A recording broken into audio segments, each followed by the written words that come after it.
and making sure you have the cord at the proper length.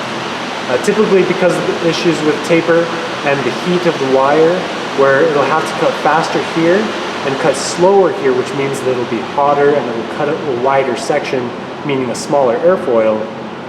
Typically, taper becomes a little bit tricky in that regard, and so I like cutting a wider panel to try to compensate for that trickiness of the heat. Moving ahead on this one, we've got leading and trailing edge cutting. If you want, Profili can cut off your leading or your trailing edge for you. Typically the leading edge is cut off if you want to put a spar on there yourself that maybe you sand down to a leading edge shape to kind of structurally reinforce your leading edge. Most often though, I've personally seen the trailing edge cut off for control surfaces, or because as the hot wire tapers out here to a smaller and smaller section, the foam can get kind of wispy and not as defined as you'd like it. Typically for that same reason, I actually don't cut it off here in the first cut, but I'll maybe do it afterwards as soon as I make sure the trailing edge is how I like it, and I cut off anything that's not useful, so I will personally skip past this. Another thing to note though is that if you are cutting off your leading or trailing edge, or even for your spar holes, you want to specify here how far above your foam block your hot wire will travel before traveling down into your foam block to cut it out. Typically you'll put weights on top of your foam so the foam doesn't shift around while you're cutting out. And so it's important that this is either high enough to go over the top of your weights, or that you're just cognizant of where the wire is with respect to your weights and you're shifting those weights around manually as it's cutting out, so that we don't have the wire trying to cut through a solid metal weight and break the wire. So again, I'll not cut out the leading or trailing edge for this example here. I'll click on next. Here we get to the last section. The most important thing to look at here is that it provides a 3D simulation of what the foam cutter is going to do. So we click on that, and you're going to get a window that's going to look exactly the same as when you're trying to export your G-code. The most important thing on this panel is to choose whether your panel root is on the left side or on the right side. You'll notice that if I cancel this for a second, look at my wing plan, I'm creating a panel for just the right-hand side of my horizontal stabilizer. I don't need to go back and recreate all this with a symmetric set of dimensions. Instead, when I'm exporting, either in this 3D simulation or exporting my G-code, I can click on panel root on the right side instead of on the left side, and that'll just automatically flip everything symmetrically for me. Keep this in mind when you're measuring distances between your block of foam and the carriages before cutting out your foam panel. I'll keep it on the default for the panel root on the left side for my first cut. Click OK. I get the 3D example here where you can pan around, take a look at it. These gray rectangles on either side show where the carriages are going to be, where the machine is going to move back and forth.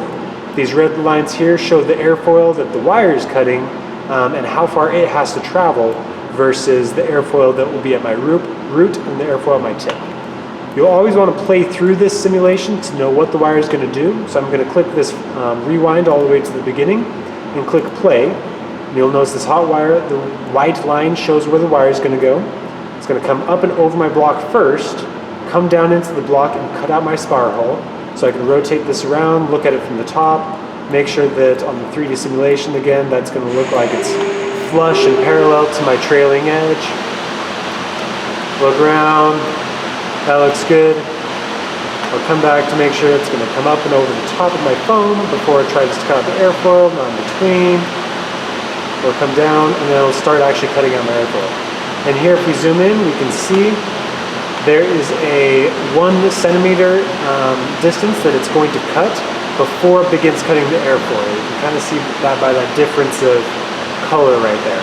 So again, we can either allow it to cut that distance by just having a wider bit of foam here, or offset our foam block 1 centimeter from the beginning plane of the wire before it cuts that. So you'll notice here it's going to cut the upper surface of my airfoil and come around and cut the lower surface.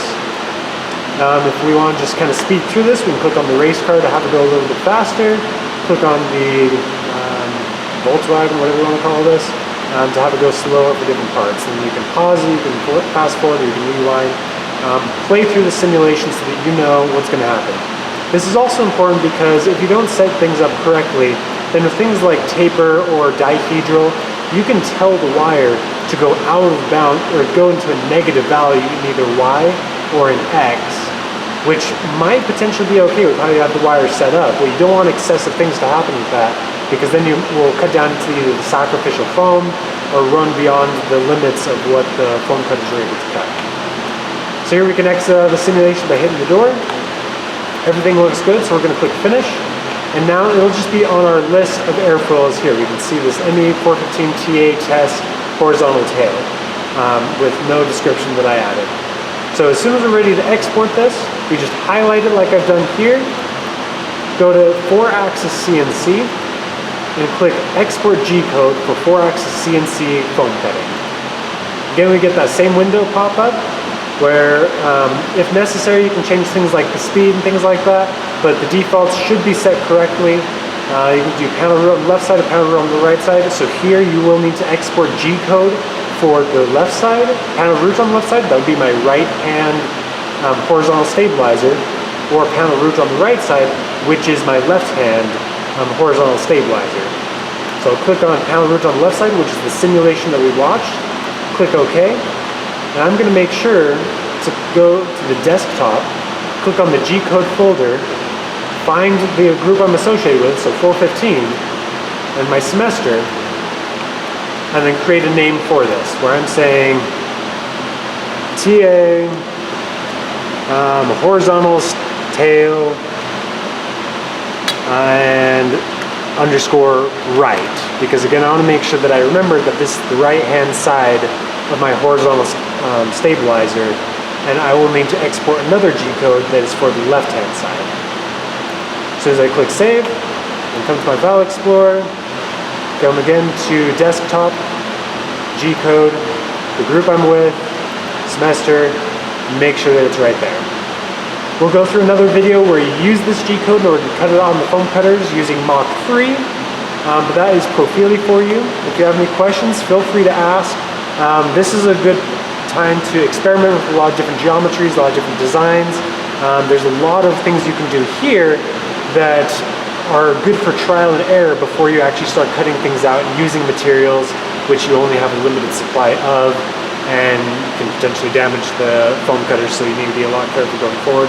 But for this, feel free to take your time, play with it, make sure you have a good understanding of what's going on before you actually cut it out. Thank you very much for watching, hope you appreciated it. Again, feel free to approach us if you have any questions about using Profili Pro.